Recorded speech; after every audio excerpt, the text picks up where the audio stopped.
வழக்கில் சேர்த்துக் கொள்ள விரும்பியது. எனவே ஆகாயத்தை சேர்த்துக் கொள்ளுமாறு தாழ்மையுடன் கேட்டுக்கொள்கிறேன். Permission granted. மனிதர்களே ஆகாயத்திற்கு தீங்கு விளைவிக்க முடியும். அதனால் இவ்வழக்கில் ஆகாயத்தை சேர்த்துக் கொள்ளக்கூடாது. Objection over rule. பாதிக்கப்பட்டவரின் உண்மையை விசாரிப்பது கோர்ட்டின் கடமை. எனவே ஆகாயத்தை வரச் சொல்லுங்கள். ஆகாயம், ஆகாயம், ஆகாயம். நான் சொல்வதெல்லாம் உண்மை. நான் சொல்வதெல்லாம் உண்மை. உண்மை தவிர வேறொன்றும் இல்லை. உண்மை தவிர வேறொன்றும் இல்லை. உங்களுக்கு மனிதர்களால் ஏதாவது பாதிப்பு ஏற்படுகிறதா?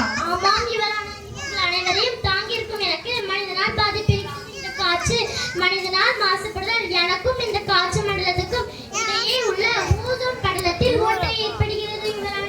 இதனால் வழியாக சூரியனின் புறஊதா கதிர்கள் பூமியை தாக்குகிறது. இதன் மேலும் கடலிலிருந்து நீராகி மேகமூட்டமாக சுமந்ததால் கரும்புகையை அதிகமாக சுமக்கிறது. ஆராய்ச்சிக்காக மனிதனால் செலுத்தப்படும் ராக்கெட் புகை என் வான மண்டலத்தை சீரழிக்கிறது.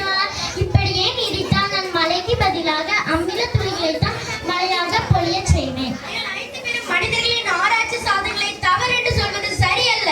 விண்ணை ஆராய்ச்சி செய்வது குறைவு, என்னை அதாவது மண்ணை ஆராய்ச்சி செய்வது மேலானது. எத்தனை விவசாயிகள் மண்ணை பரிசோதித்து உரமிடுகிறார்கள். பருமனாகவும் விரைவாகவும் பயிர் வளர்த்தால் போதும் என்று நினைத்து செயற்கை உரங்களையும் பூச்சிக்கொல்லிகளையும் என்னை போட்டு பாழாக்குவது மனிதர்கள் தானே. பஞ்சபூதங்களையும் பாழாக்குவது மனிதர்கள் தானே.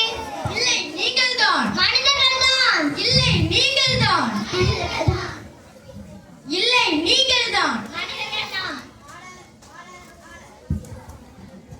இருதரப்பு வாதங்களையும் கேட்ட பிறகு நிலம், நெருப்பு, காற்று, ஆகாயம் ஆகியவற்றை மாசுபடுவதற்கு பல காரணங்கள் இருந்த போதிலும் மனிதனின் ஆராய்ச்சி கண்டுபிடிப்புகள் இயற்கையை மாசுபடுத்தும் என்ற ஆகாயத்தின் வாதத்தை ஏற்றுக்கொள்ள முடிகிறது.